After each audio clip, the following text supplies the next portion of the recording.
క్రీస్తునందు సహోదరి సహోదరుల ప్రభువైన యేసు క్రీస్తు నామములో హృదయపూర్వక వందనాలండి.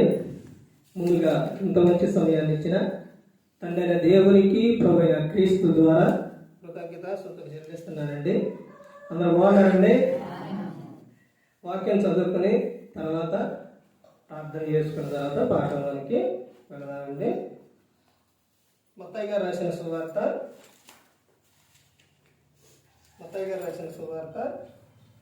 12వ అధ్యాయం. మత్తయి గారు రాసిన సువార్త 12వ అధ్యాయం 36వ వచనం నుంచి. నేను మీతో చెప్పినదేమనగా మనుషులు పలుకు ప్రతి వ్యర్థమైన మాటను గూర్చి విమర్శ దినమున లెక్క చెప్పవలసి ఉండును. నీ మాటలను బట్టి నీతిమంతుడు అని తీర్పు నందుదు, నీ మాటలను బట్టి అపరాధివని తీర్పు నందుదువు. ప్రార్థన చేసుకున్నాం. పరలోకమందున్న మా తండ్రి, పరిశుద్ధ ప్రేమ గల తండ్రి, గొప్ప తండ్రి యెహోవా తండ్రి, అయ్యా మీ ప్రియకుమారుడు యేసుక్రీస్తు ప్రభువారి ద్వారా కృతజ్ఞత స్తుతులు చెల్లిస్తున్నాము నాయన. ఆరాధన క్రమం అంతట్లో మీరే ముందు నడిపించండి నాయన. వాక్యం బోధించుండగా ఈ లోక సంబంధమైన జ్ఞానంతో కాకుండా ఈ జ్ఞానంతో మాట్లాడే భాగ్యం దయచేస్తారని మా ప్రభువైన యేసుక్రీస్తు నామములో వేడుకుంటున్నాం తండ్రి, ఆమేన్. ప్రభువైన యేసుక్రీస్తు నామములో హృదయపూర్వక వందనాలండి. దేవుని కుమారుడు యేసుక్రీస్తు ప్రభువారి లోకానికి వచ్చిన తర్వాత పరలోక రాజ్యం సమీపిస్తుంది కనుక మారు మనసు పొందమని ప్రకటింప మొదలు పెట్టారు. అంశం పాఠం పేరు ఏంటంటే క్రైస్తవులో మాటలు ఎలా ఉండాలి, ఎలా ఉండకూడదు. క్రైస్తవుల మాటలు ఎలా ఉండాలి, ఎలా ఉండకూడదు. అంటే క్రైస్తవుల నోటిలో నుంచి ఎలాంటి మాటలు రావాలి, ఎలాంటి మాటలు రాకూడదు. ఎందుకండి మాటకు అంత శక్తి ఉందా, మాటకు అంత పవర్ ఉందా అని అంటే మాటకు చాలా శక్తి ఉంది, పవర్ ఉంది, విలువ ఉంది. జీవ మరణములు దేని వశములో ఉన్నవి అని అంటే నాలుక వశములోనే ఉన్నాయి. జీవ మరణములు ఎవరు వశములో ఉన్నాయి అంటే దేవుని వశములు. దేని వశంలో ఉన్నాయంటే నాలుక వశంలో ఉన్నాయి అన్నమాట. అందుకనే నాలుక అనేది చాలా జాగ్రత్త, మాట అనేది చాలా జాగ్రత్త. పాత నిబంధన కాలంలోని నరహత్య అంటే ఒక వ్యక్తిని నరకటం కానీ పొడవటం కానీ ఇలాంటి అవి శరీర సంబంధమే. కొత్త నిబంధనకు వచ్చేసరికి నరహత్య అంటే నీ మాటల ద్వారా ఒక వ్యక్తి బాధపడితేనే నరహత్య. అలాంటి మాటల విషయాల్లో చాలా జాగ్రత్తగా ఉండాలి. ఇదే మెసేజ్ ఒకనాడు చెబితే ఆ ప్రాంతంలోని ఆ మెసేజ్ అయిపోయిన తర్వాత చాలా మంది మాటలు ఎలా ఉన్నాయనంటే కంట్రోల్కి వచ్చింది. ఆ విషయం నాకు తర్వాత చెప్పారు, కానీ అక్కడ మాత్రం ఇక నాకు ఆ తర్వాతే క్లాసు ఆపేసారు. ఏమంటారేంటి? ఎందుకనంటే ఎక్కువగా ప్రతి ఒక్క ఊరిలో కూడా మాటలు అనేది స్పీడ్గా వచ్చేస్తూ ఉంటాయి. ఆ మాటలు అనేది చాలా జాగ్రత్త కలిగి ఉండాలి. ఇందులోని ఎవరు అంటే నువ్వు మామూలు వ్యక్తివి కాదు. నువ్వు ఎవరు అంటే క్రీస్తు నందు ఉన్న వ్యక్తులు. ఇంకా నువ్వెవరివి అంటే దేవుడు పిలుచుకున్న వ్యక్తులు. నువ్వెవరు అంటే ఆయన శరీరం రక్తం తీసుకుంటున్న నీలో జీవం ఉంది. నీలో ఇంకా ఎవరు అంటే నీలో క్రీస్తు ఉన్నారు. క్రీస్తు నీలో ఉన్నప్పుడు నీ మాటలు ఎలా ఉండాలి? యేసుక్రీస్తు ప్రభువారి లోకంలో ఉన్నప్పుడు, లోకం కాదు ఎక్కడైనా కానీ ఎప్పుడైనా కానీ ఒక్క వ్యర్థమైన మాట కానీ ఆయన నోట నుంచి వచ్చిందా? రాలేదు. మేము మానవులు అండి, మరి మాకు వచ్చేస్తాయండి అని అంటే నోట మాట రాకముందే అది ఆయనకు తెలుసు. తర్వాత నీ నోటిలో నుంచి మాట రాకముందే దేవుడు దాన్ని ఏం చేస్తారంటే ఇది ఇలా మాట్లాడకూడదు అనేది ముందే చెబుతాడు. చెప్పలేదు మీకు? ప్రతి ఒక్కరికి కూడా గమనించండి, మీరు ఒక బూతు మాట కానీ ఒక వ్యర్థమైన మాట కానీ ఇలాంటి మాటలు ఏమన్నా కానీ మాట్లాడేటప్పుడు నీలో నుంచి నీ లోపల ఒక భయం అనేది వస్తుంది. ఆ భయాన్ని ఏంటంటే వద్దు అని చెప్పేది ఎవరు అని అంటే పరిశుద్ధాత్ముడు.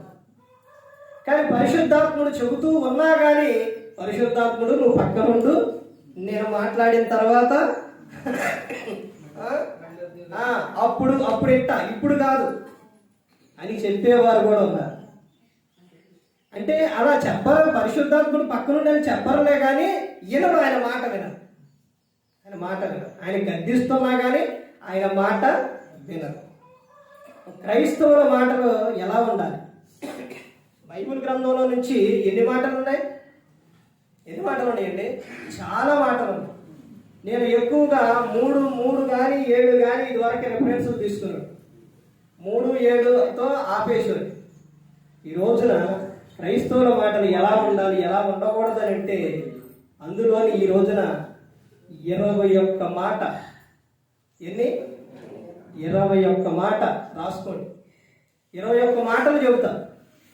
ఎలాంటి మాటలు ఉన్నాయి, ఎలాంటి మాటలు క్రైస్తవుడు మాట్లాడాలి, మాట్లాడకూడదు అనేది 21 మాట. అందులోని యేసుక్రీస్తు ప్రభువు చెబుతున్న విషయం మొట్టమొదటిగా రాసుకోండి. మత్తయి గారు రాసిన సువార్త 12వ అధ్యాయం 36వ వచనంలో, నేను మీతో చెప్పున్నదేమనగా మనుషులు పలుకు వ్యర్థమైన ప్రతి మాటను గూర్చి విమర్శ దినమున లెక్క చెప్పాలి.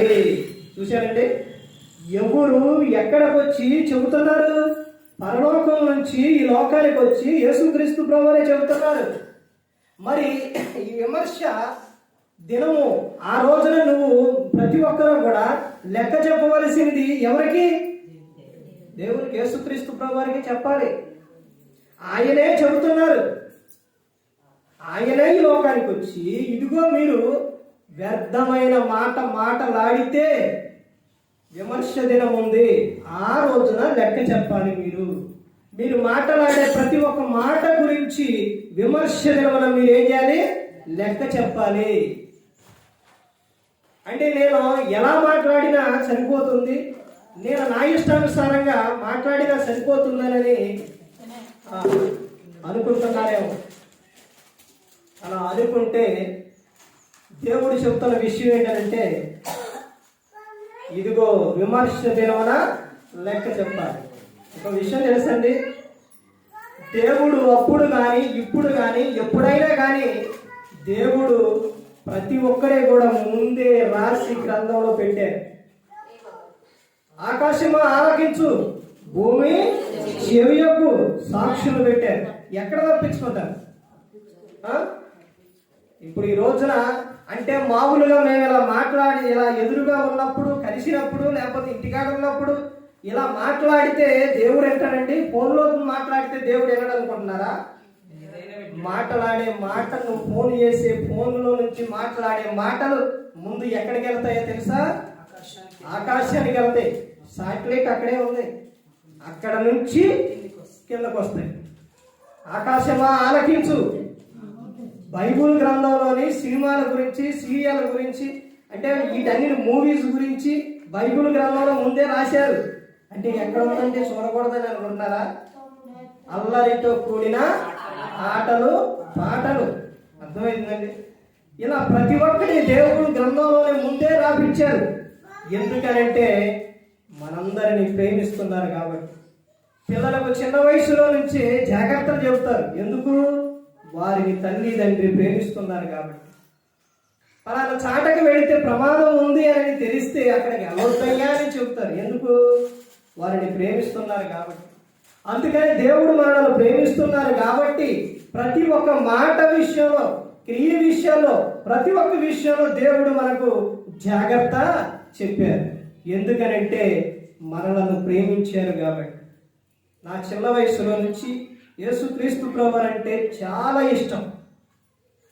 అంత నుంచి కూడా ఇంకా చిన్న వయసులో నుంచే నేను ఎక్కువగా అందరినీ, పిల్లలందరినీ, నాతో పాటు వయసోళ్ళు పెద్దోళ్ళు మొత్తాన్ని ఒక చాట కూర్చొని తినేటప్పుడు, పాటలు పాడేటప్పుడు, పాటలు అయితే ఎన్ని తెలిసినా ఏది అడిగినప్పుడు బాగా పాటది.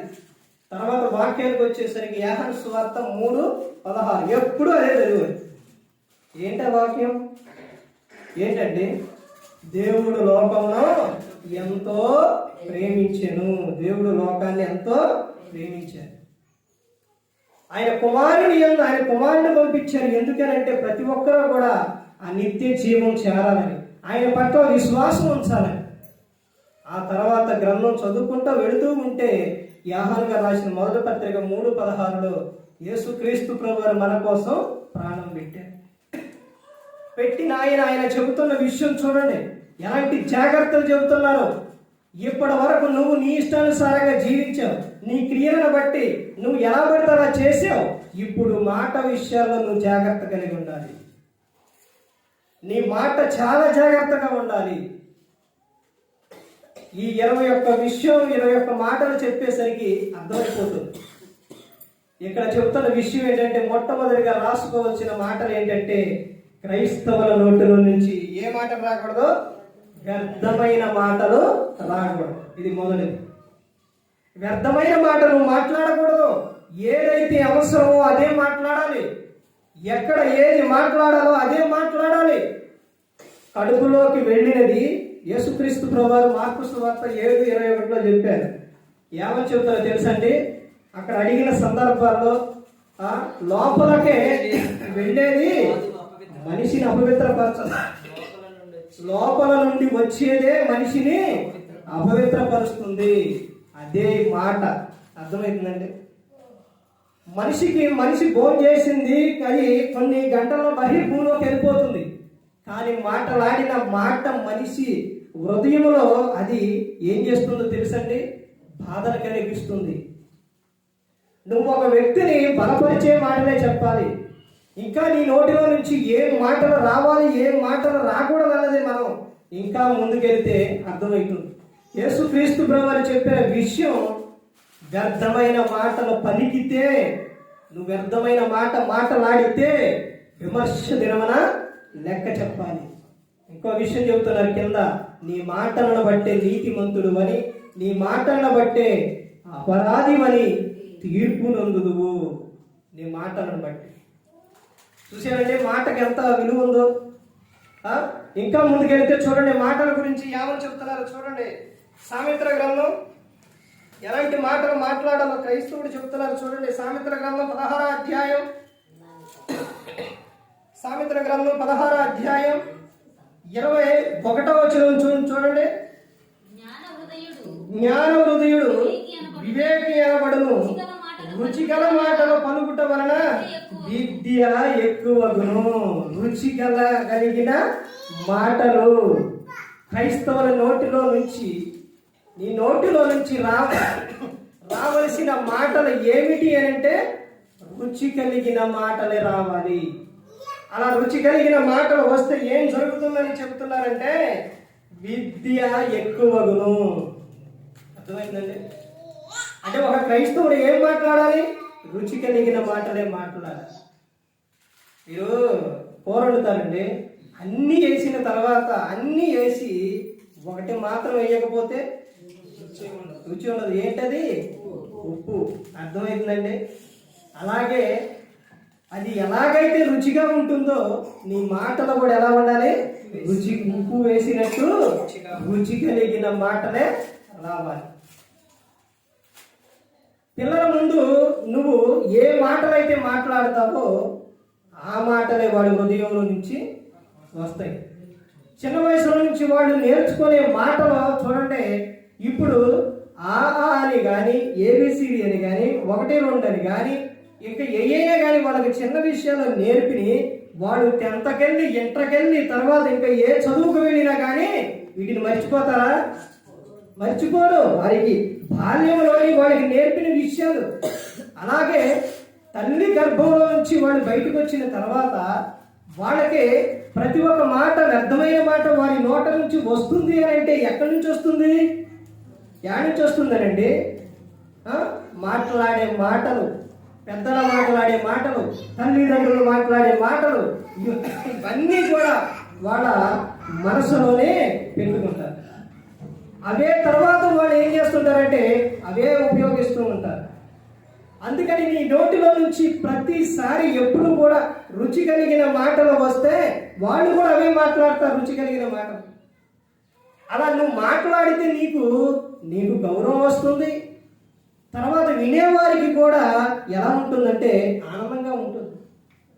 తర్వాత మూడో విషయం చూడండి, ఇంకా చెబుతున్నారు కొలసీలకు. అపోస్తలుడైన పౌలు గారు కొలసీలకు రాసిన పత్రిక, అపోస్తలుడైన పౌలు గారు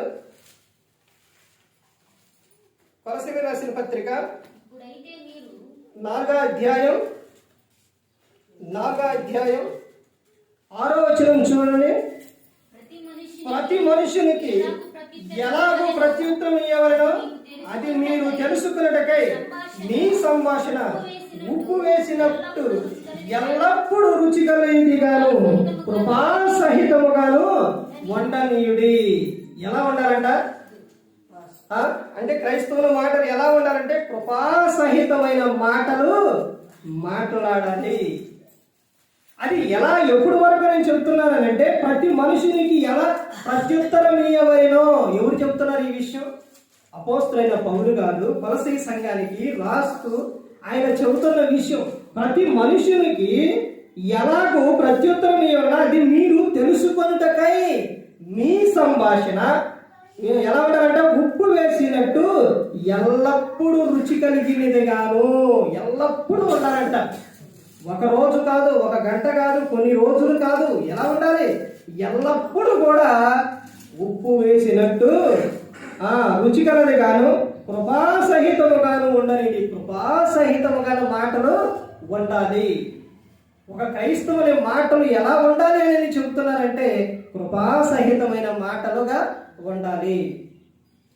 ఒక క్రైస్తవుని మాటలు ఎలా ఉండాలంటే మాటలాడితే ఎలా ఉండాలంటే అది దేవుని మాట, బలపరిచే మాట, ధైర్యపరిచే మాటే ఉండాలి.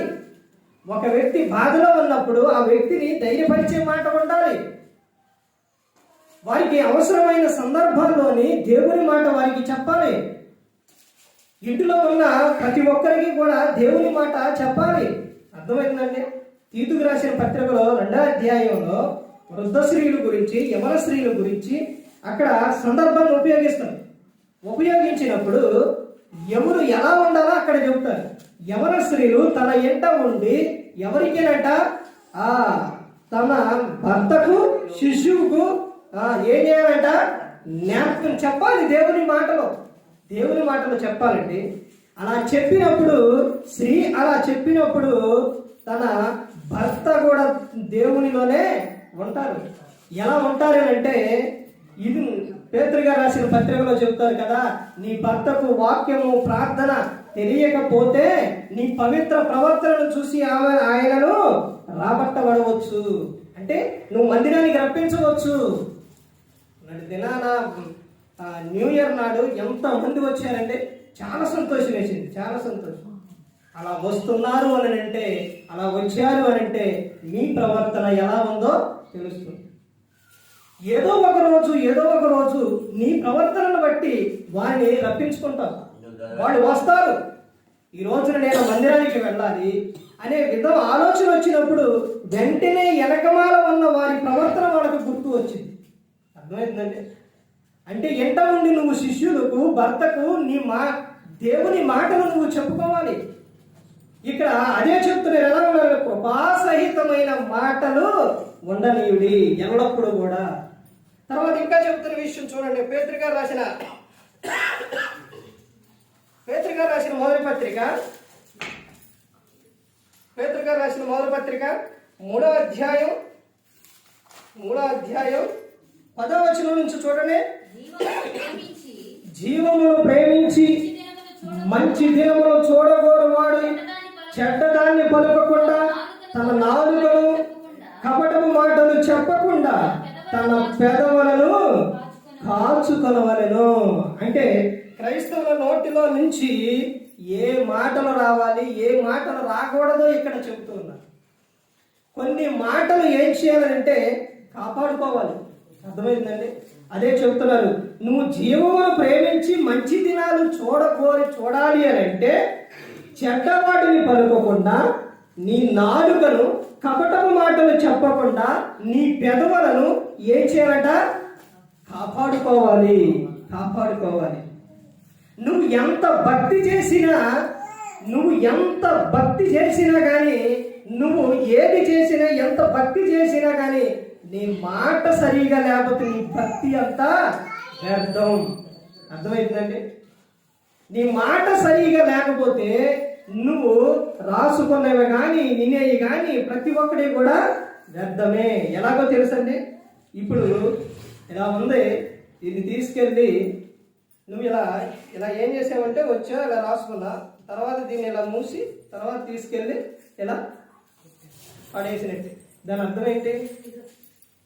అర్థం ఏంటంటే, రాసుకున్న నీవు, వినే నీవు, ప్రతి ఒక్క మాట కూడా నువ్వు జాగ్రత్త కలిగి లేకపోతే నువ్వు రాసుకున్నది ఇదంతా కూడా చెత్తబుట్టలో పడేసినట్టే. అర్థమవుతుందండి? అది ప్రతి ఒక్కరూ కూడా గమనించుకోవాలి. మాటలు సరిగా లేకపోతే ఎంత భక్తి చేసినా వ్యర్థమే. అర్థమైందండి? నువ్వు ఇక్కడ ఎంత భక్తిగా ఉండి, లేకపోతే నువ్వు క్రైస్తవుడు అని పేరు పెట్టుకొని నీ నోటిని కంట్రోల్లో పెట్టుకోకపోతే, నీ నోటిలో నుంచి అన్ని వ్యర్థమైన మాటలు, భూతు మాటలే వస్తూ ఉంటే ఏ ప్రయోజనం? అదే జీవమును కోరి మంచి దినమును చూడకూడదు వాడు చెడ్డదాన్ని పలకకుండా, తన నాలుకలు కపటపు మాటలు చెప్పకుండా తన పెదవులను కాచుకొనవలెను. 11లో చెప్తున్నారు కదా, అతడు కీడు నుండి తొలగి మేలు చేయవలను, సమాధానం వెతికి దాన్ని వెంటాడవలను. ప్రభు కన్నులు నీతిమంతుల మీదను, ఆయన చెవులు వారి ప్రార్థన వైపున ఉన్నవి కానీ ప్రభు ముఖం కీడు చేయు వారికి విరోధముగా ఉన్నది. ఇక్కడ ఎవరు చెప్తున్నారంటే పేతురు గారు చెప్తున్న విషయం. అంటే క్రైస్తవుని మాటలు ఎలా ఉండాలి అంటే, కొన్ని మాటలు ఏం చేయాలి? క్రైస్తవుడు కాపాడుకోవాలి. తర్వాత ఇంకా ముందుకెళ్తే చూడండి ఏం చెప్తున్నారు. సామెతల గ్రంథం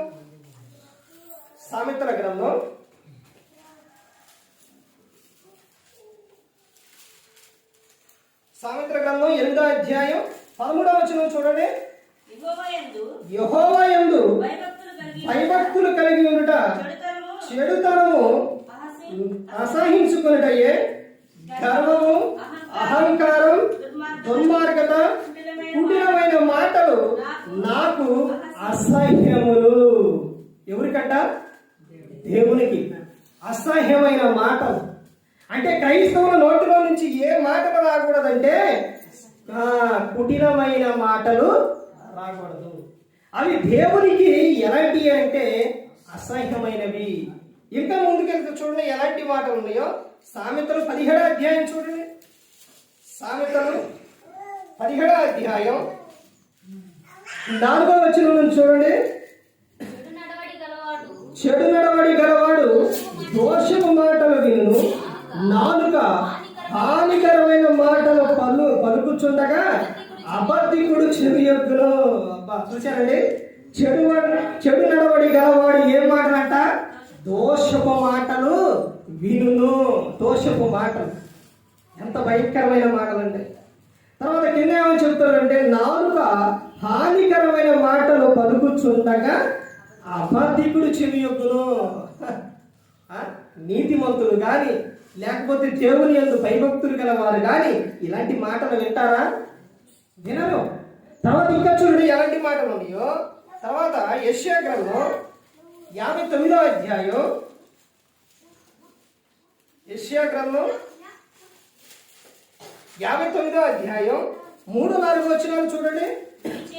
మీ చేతులు రక్తము చేతను, మీ వేళ్ళు దోషము చేతను అపవిత్రపరచబడి ఉన్నవి, మీ పెదవులు అబద్ధములాడుచున్నవి, మీ నాలుక కీడును బట్టి మాట్లాడుచున్నది, నీతిని బట్టి ఎవడను సాక్ష్యం పలకడు, సత్యమును బట్టి ఎవడను వ్యాజ్యమాడడు. అందరూ వ్యర్థమైన దాన్ని నమ్ముకొని మోసపు మాటలు పలుకుదురు. చెడుగును గర్భం ధరించి పాపమును కందురు. ఇక్కడ కొన్ని విషయాలు ఉన్నాయి, మనం ఆలోచిస్తే గమనిస్తే ఇక్కడ చూడండి ఏమని చెప్తున్నారంటే, సత్యమును బట్టి ఎవడు కూడా వ్యాజ్యం వాడడు. నువ్వు సత్యం పలుకుతూ ఉంటే, మంచి మాటలు మాట్లాడుతుంటే నీకు విరోధి ఎవరు? అర్థమవుతుందండి? నీ మీదకి ఎవరు వస్తారు? నాకు వాళ్ళు అంటే పడరండి, నేనంటే వాళ్ళకి నచ్చదండి అని అంటే, నీ మాటలు సరిగా ఉంటే, నీ క్రియలు సరిగా ఉంటే నీ మీదకి ఎవరు వస్తారు? నువ్వు సత్యం చెబుతూ ఉంటే ఎవరు నీ మీద వ్యాజ్యమాడతారు? దేవుని విషయాల్లో, దేవుని సంబంధమైన విషయాల్లో అది వేరు. అర్థమవుతుందండి? కానీ ఈ విషయాన్ని బట్టి ఏమని చెప్తున్నారంటే, సత్యమును బట్టి ఎవడనో వ్యాజ్యమాడు, అందరూ వ్యర్థమైన దాన్ని నమ్ముకొని మోసపు మాటలు పలుకుతురు. ఒక క్రైస్తవుడు మాట్లాడకూడని మాటలు ఏంటంటే, మోసపూరితమైన మాటలు నీలో నుంచి రాకూడదు అని చెప్తున్నారు. తర్వాత ఇర్మియా గ్రంథం చూడండి ఏమని చెప్తున్నారు. ఇర్మియా గ్రంథం 8వ అధ్యాయం, ఇర్మియా గ్రంథం 8వ అధ్యాయం చూడండి ఏమని చెప్తున్నారు. 6వ వచనం నుంచి చూడండి. నేను చెవియొగ్గు వారి మాటలు విని ఉన్నాను, పనికి మారిన మాటలు వారు అనుకొనుచున్నాను. నేనేమి చేసి తినని చెప్పి తన చెడుతనమును గూర్చి పశ్చాత్తపడు వాడు ఒకడును లేకపోయెను. యుద్ధమునకు చొరబడు గుర్రము వలె ప్రతివాడును తనకిష్టమైన మార్గములకు తిరుగుచున్నాడు. అంటే దేవుడు చూశారంటే, అంటే దేవుడు వినట్లేదు, దేవుడు చూడట్లేదు అనుకుంటున్నారు. దేవుడు ఎలా ఉన్నారో తెలుసండి. ఫిలిప్పీయులకు 4వ అధ్యాయం 4వ వచనంలో ఆయన ఎలా ఉన్నారంట? సమీపంగా ఉన్నారంట, అంటే దగ్గరగా విన్నారంట. అంటే ఇక్కడ విషయం చూడండి ఏమని చెప్తున్నారు. నేను చెవియొగ్గి వారి మాటలు విని ఉన్నాను. దేవుడు చెవియొగ్గి మాటలు వింటారు. ఇంకో విషయం ఏంటి తెలుసండి, ఇద్దరు పరిశుద్ధులు మాట్లాడుతుంటే దేవుడు యెహోవా ఆలకించును. మలాకి గ్రంథం చదవండి, వారికి ఒక గ్రంథమే ఉందంట. అర్థమైందండి? క్రైస్తవులకి, క్రీస్తులోనికి వచ్చిన వారికి ఒక గ్రంథం ఉంది. ఆ గ్రంథంలోని నువ్వు మాట్లాడే ప్రతి ఒక్క మాట కూడా అక్కడ లెక్కిస్తావు. దేవుడు ఇక్కడ ఏం చెప్తున్నారంటే, నేను చెవియొగ్గి వారి మాటలు విని ఉన్నాను అంటే దేవుడు వింటున్నారు. కానీ వీళ్ళు ఏం మాట్లాడుతున్నారనంటే, పనికి మాలిన మాటలు మాట్లాడుతున్నారు.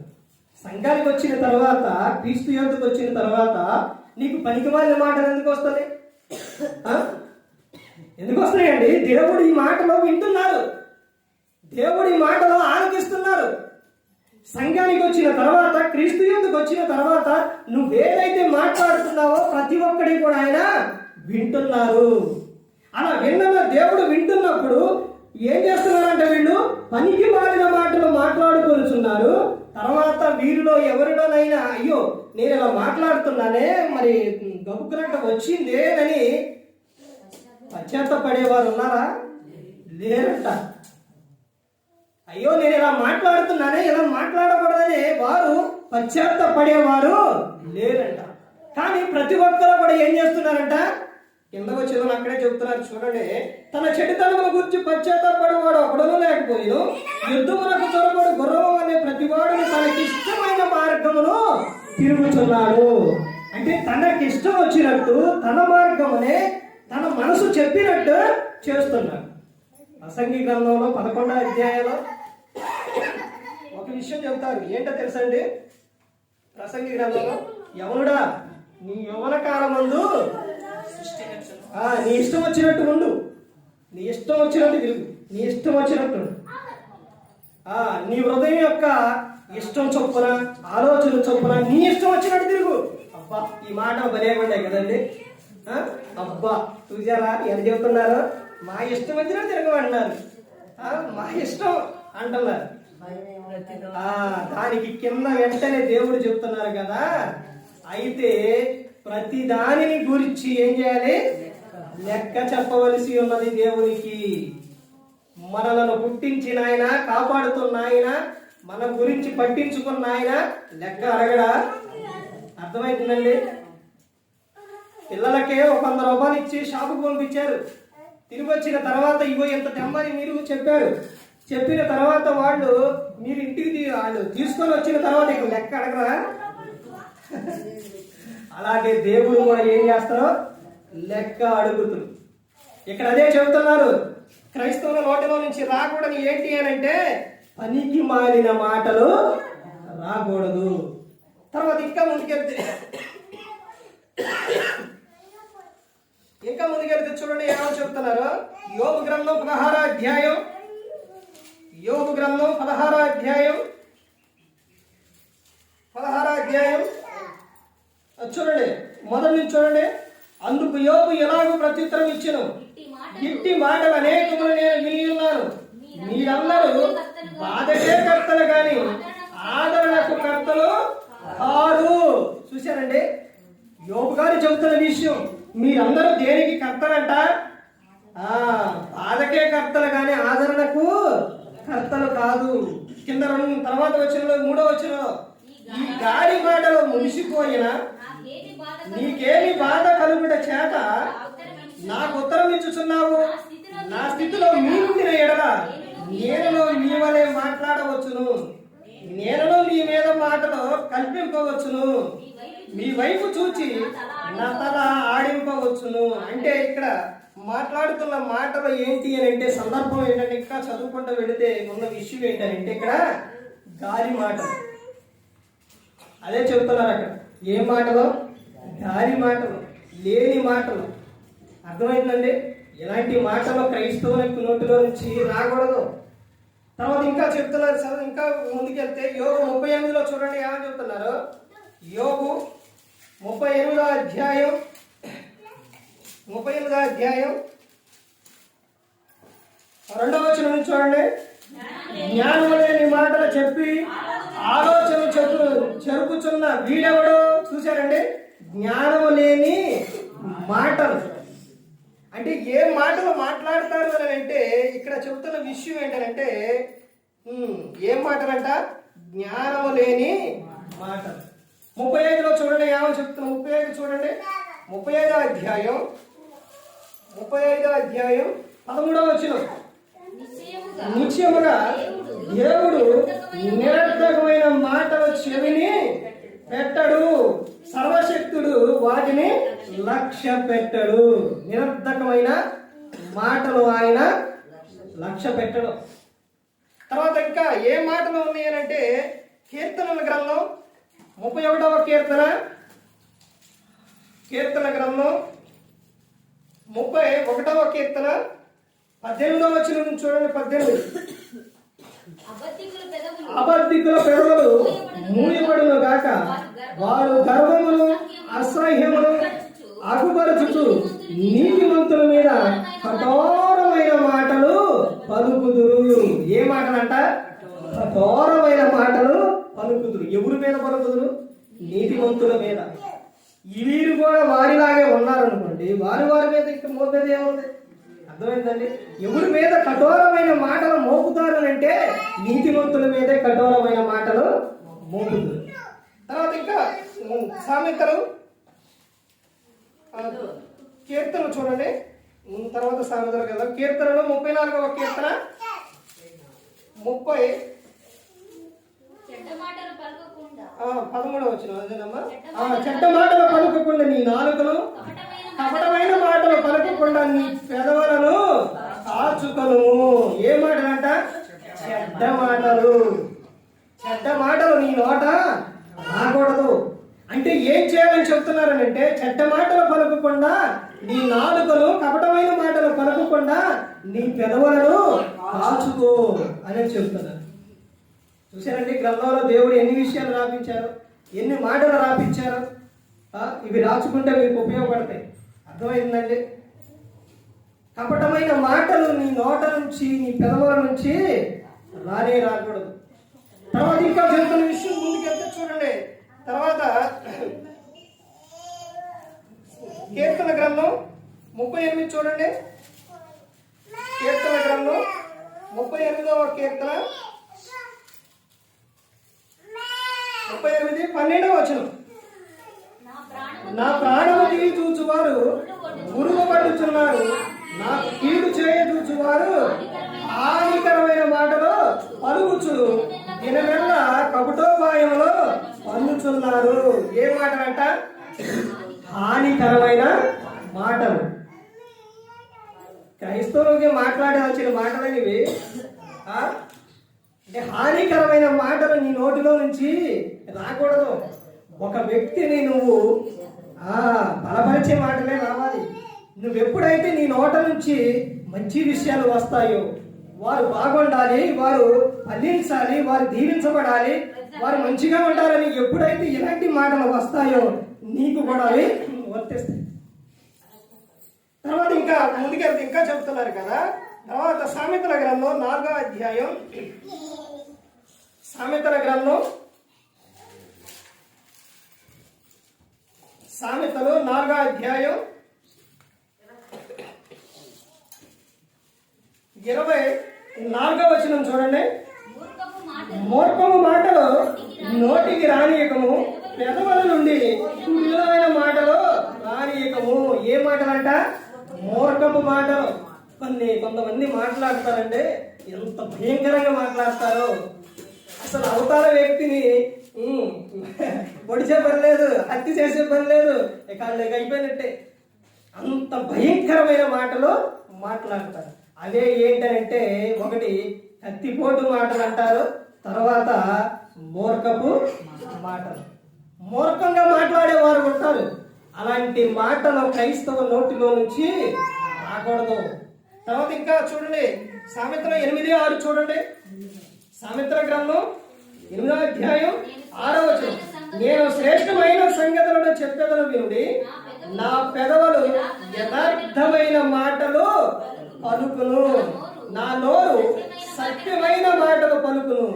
దుష్టత్వం నా పెదవులకు అసహ్యము. నా నోటి మాటలన్నీ నీతి గలవి, వాటిలో మోకమైనను కుటిలతమైనను లేదు. చూశానండి ఎలాంటి మాటలు చెబుతున్నారు అని అంటే, ఇక్కడ యథార్థమైన మాటలు రావాలి, సత్యమైన మాటలు రావాలి. క్రైస్తవుల నోటిలో నుంచి రావాల్సిన మాటలు ఇవన్నీ. తర్వాత ఇంకా చెప్తున్న విషయం ఏంటంటే 12 చూడండి. 12వ అధ్యాయం ఎలాంటి మాటలు రావాలో 12వ అధ్యాయం 18వ వచనం చూడండి. కత్తిపోటు వంటి మాటలు పలుకువారు గలరు, జ్ఞానుల నాలుక ఆరోగ్యదాయకము. చూసారండి ఎలాంటి మాటలంట? కత్తిపోటు మాటలు. ఇవి రావచ్చండి? రాకూడదు. ఇలాంటి మాటలు క్రైస్తవుల నోటిలో నుంచి రాకూడదు. తర్వాత ఇంకా ఏం మాటలు చెబుతున్నారంటే 14వ అధ్యాయం 23వ వచనం చూడండి. ఏ కష్టము చేసినను లాభమే కలుగును, ఒట్టి మాటలు లేమిడికి కారణములు. చూసారండి, నువ్వే కష్టమన్నా చెయ్యి, ఏదన్నా చెయ్యి, ఏది చేసినా నీకు లాభమే. అర్థమైందండి? ఏదన్నా ఒక పంట వేసినా లాభమే, లేకపోతే ఏదన్నా ఒక పనికి వెళ్ళినా లాభమే. నువ్వు ఏ వృత్తి చేసినా కానీ లాభమే. కానీ కింద ఒక విషయం చెబుతున్నారు. ఏంటది? ఎందుకు గుర్తు రావాలండి? వట్టి మాటలు. ఏ పని చేయకుండా, ఏమీ చేయకుండా కూర్చొని వట్టి మాటలు, అలాంటి మాటలు మాట్లాడితే అది దేనికి కారణం అంట? లేమిడికి కారణం. లేమే వచ్చింది. వాళ్ళు చూడండి బాగా ఫలిస్తున్నారండి, వాళ్ళు చూడండి వాళ్ళకి బాగా కలిసి వస్తుందంటే కారణం ఏంటి? వచ్చిన తర్వాత, వివాహం అయిన తర్వాత మా ఇంటికాడ ఒక సందర్భం వచ్చింది. ఏంటంటే వాళ్ళకి బాగా బాగా కలిసి వస్తుంది, బాగా కలిసి వస్తుంది, మాకు మాత్రం ఏమీ లేదనే ఒక సందర్భం ఇంట్లో వచ్చింది. వచ్చిన తర్వాత ఆమె చెప్పిన విషయం ఏంటో తెలుసండి? మాకు అలా కలిసి వస్తుంది అని అంటే, మా నాన్న ఎప్పుడు కూడా ఖాళీగా ఉండడు. ఆ నాన్నగారు ఎప్పుడు ఖాళీగా ఉండడు. ఏ సమయంలో అంటే ప్రకృతి ఏ వాతావరణం, ఏ సందర్భాన్ని బట్టి ఆ వ్యాపారం చేస్తారు. తిరువురులోనే మామిడికాయలు వేసుకొస్తారు, మామిడికాయ టయాల్లో, నిమ్మకాయల టయాల్లో నిమ్మకాయలు, సీతాఫలాల టయాల్లో సీతాఫలాలు, తర్వాత వరి పంట, మొక్కజొన్న, అసలు ఏ విషయాల్లో కూడా ఆయన ఖాళీగా, అలా ఖాళీగా ఆయన ఉన్నాడు కాబట్టి వాళ్ళకి కలిసి వస్తుంది. అర్థమవుతుందండి? అలా ఏది చేసినా కానీ ఏమొస్తుందంట? లాభమే వస్తుంది. కూర్చొని ఏమీ చేయకోకుండా మాకు రావట్లేదు లేదు అని అంటే ఎలా వస్తుంది? దాన్నే ఏమన్నారు బైబుల్? సోమరితనం అన్నాడు. అర్థమవుతుందండి? ఇక్కడ ఏమని చెప్తున్నారంటే ఏం మాటలంట? వట్టి మాటలు. ఇవి ఎలాంటి లేమిడికి కారణం. తర్వాత ఇంకా ముందుకెళ్తే చూడండి, తర్వాత ఏం మాటలు రావాలంటే 15వ అధ్యాయం, సామెతలు 15వ అధ్యాయం 26వ వచనం చూడండి. దురాలోచనలు యెహోవాకు హేయములు, దయగల మాటలు ఆయన దృష్టికి పవిత్రములు. ఏ మాటలంట? దయగలిగిన మాటలు. యేసుక్రీస్తు ప్రభువు మాటలు ఎలా ఉండేవి అంటే దయగలిగిన మాటలు. అయ్యా, దయగలిగిన మాటలు నువ్వు మాట్లాడినప్పుడు అవి దేవునికి ఇష్టమైనవి. తర్వాత ఇంకా ముందుకెళ్తే చూడండి, ఇంకా చివరిగా చూడండి, అపోస్తలుడైన పౌలు గారు ఎఫెసీయులకు రాసిన పత్రిక, అపోస్తలుడైన పౌలు గారు ఎఫెసీయులకు రాసిన పత్రిక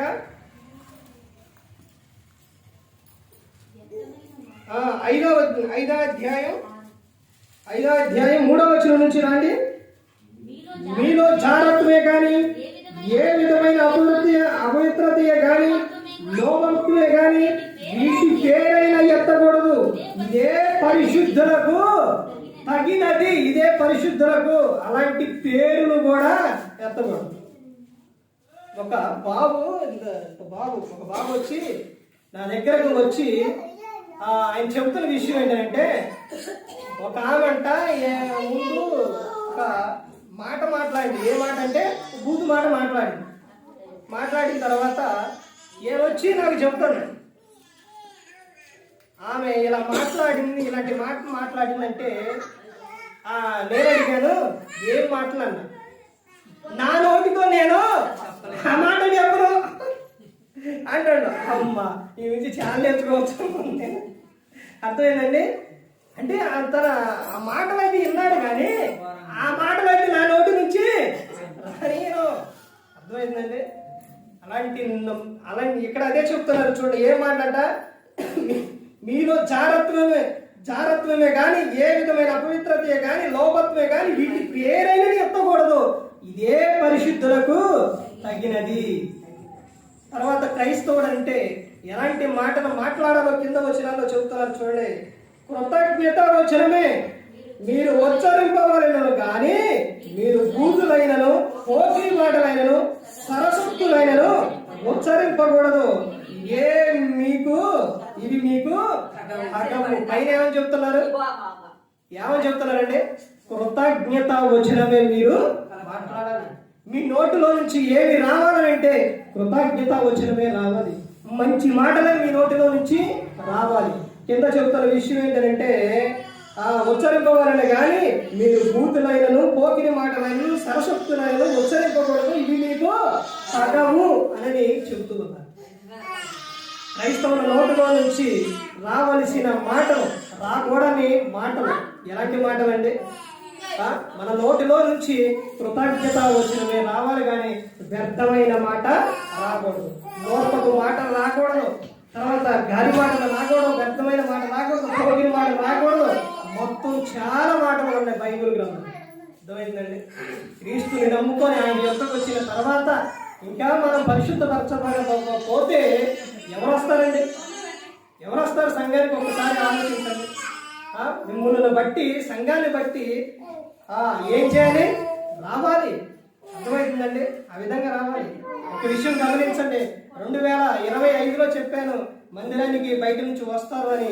ఇప్పుడు కూడా ఇక్కడ జరిగిన న్యూ ఇయర్కి ఎంత ఘనంగా అయితే జరిగిందో అవన్నీ కూడా ప్రతి ఒక్కరు యూట్యూబ్ ద్వారా నుంచి స్టేటస్లు ఇవన్నీ చూశారు. ఈ 2026లో కూడా మందిరానికి వస్తారు. ఇక్కడ అనేకులు వస్తారు బయట నుంచి. చాలా మంది అడిగారు. అర్థమవుతుందండి? అందుకని ప్రతి ఒక్క విషయంలో నేను చెప్పేది ఏంటంటే సంఘానికి ఆసక్తి కలిగి రాండి, సమయానుకూలంగా రాండి. ఆ తర్వాత దేవుని విషయాల్లో కూడా ఆసక్తి కలిగి ఉండండి. ఎందుకనంటే ఇదే క్రైస్తవులకు తగినది, దేవునికి ఇష్టమైనది. అర్థమైందండి? ఆయన యందు భయభక్తులు కలిగి ఉన్నప్పుడు ఏ ఒక్కరు కూడా నశించి నరకానికి వెళ్ళిపోకూడదని యేసుక్రీస్తు ప్రభువారు ఈ లోకానికి వచ్చి మనందరి కోసం శిలువలో తన ప్రాణాన్ని పెట్టి ఉన్నారు. మొదటిలో మారు మనసు, తర్వాత శిలువ. ఇవి లేకుండా అనేది ప్రసంగం ఆఫ్ చేయడం. అర్థమవుతుందండి? ఎందుకనంటే ప్రతి ఒక్క క్రైస్తవునికి మారు మనసు ఉండాలి. ప్రతి ఒక్కరికి కూడా శిలువను గురించిన, క్రీస్తును గురించిన వార్త ప్రతి ఒక్కరి మనస్సులో కూడా ఉండాలి. ఎందుకనంటే అపవాది ప్రతి ఒక్కరిని కూడా లోకంలోనికి లాగాలని ఎరవేసి ఎన్నో విధాలుగా ప్రయత్నిస్తూ ఉన్నారు. ఆ సమయంలో నీకు గుర్తు రావాల్సిన విషయం ఏంటంటే, నా కోసం నా యేసు ప్రభు ఈ లోకానికి వచ్చి ప్రాణం పెట్టారు. నేను ఆయనలోనే ఉంటా, ఆయన యందు ఉంటా. నాకు ఏదైనా ఆయనే చేస్తారో, నాకు సహాయం చేసేది ఆయనే, కాపాడేది ఆయనే, అన్నీ కూడా ఆయనేనని నీకు ప్రతి క్షణం గుర్తుకు రావాలి. రోజున వచ్చేటప్పుడు రోజులాగా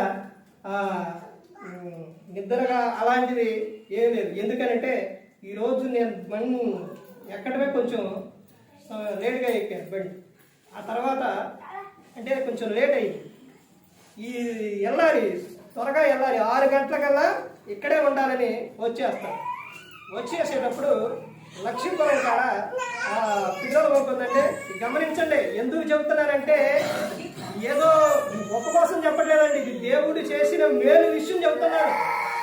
లక్ష్మీపురం కాడ పెట్రోల్ బంక్ ఉందంటే ఆ పెట్రోల్ బంక్ కాడ టర్నింగ్ ఉందా ఎదురా, బండి ఆడకు వచ్చిన తర్వాత ఇక మెయిన్ రోడ్లో రావాల్సిన బండి సైడ్ పోయింది. నా బండి నేను మెరుగుగా ఉన్నాను, బాగానే ఉన్నాను, తోలుతున్నాను, కానీ సైడ్ పోయింది బండి.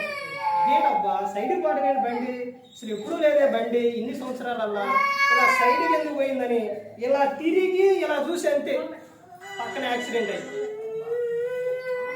టాటా సుమో ఆ పక్కన అందులో బాక్సు ఐస్ మరి ఏదో తగిలిందో లేదో కానీ పక్కన ఉంది, మొత్తం పెట్టెలన్నీ సైడ్న రోడ్డున ఉంది.